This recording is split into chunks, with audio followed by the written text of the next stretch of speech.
Қайырлы күн достар. Бүгінгі рубрика өткендегіні жалғастыратын боламыз. Желтоқсан айындағы сделкаларға обзор. Бұйырса, каждый апта егер болған сделкалар болатын болса, осылай түсіріп отыруға тырысатын боламыз.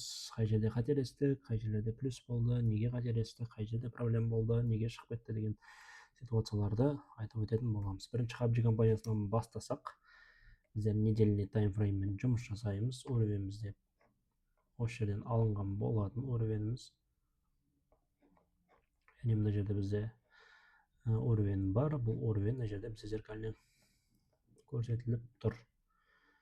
Уровеннен біздер мына жақтан кірген болатын. Біздер мына жерден кіру керек еді. Негізі мына бармен, потому что мына жерде барлар четкий отработать еткен. Бірақ біздер чуть алыстан кірдік, біздер мына жерден тек қана 5% ғана алып кетті. Хотя движение 12%-ке дейін барды.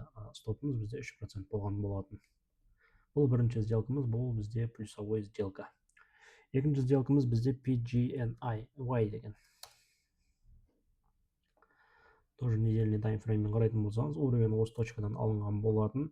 Бұл жердегі біздің қателігіміз, бұл жерде минусовой сделка болған. Біздер күннің жабылуын күте алмай ерте кіріп кеткен болатынбыз. Сол жерде бізде проблема болды. Себеп не есімде жоқ. Осы жерден кіргеннен кейін біздер моментально келесі күні стоп алып кеткен болатынбыз. Артынан бізде LV компаниясы. Недельный таймфрейммен қарайтын болсақ, LV компаниясы біздің уровеніміз осы точкадан алынған болатын. И отработкасында дневкамен қарайтын боламыз.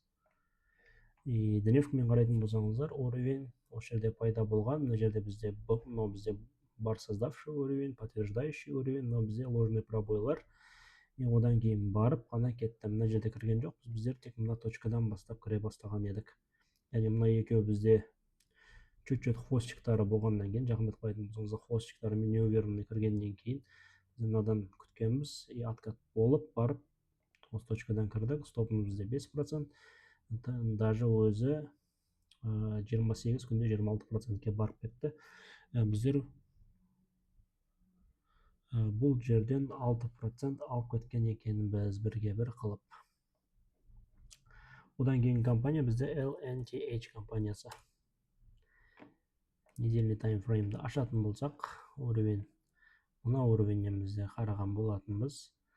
Бұл уровень, мына жерде бізде гэповый движение, біздерде гэповый движение болған кезде сөз бар ғой, слоган. Гэпы всегда закрывают деген, енді гэпті на закрытие барады дегенбіз.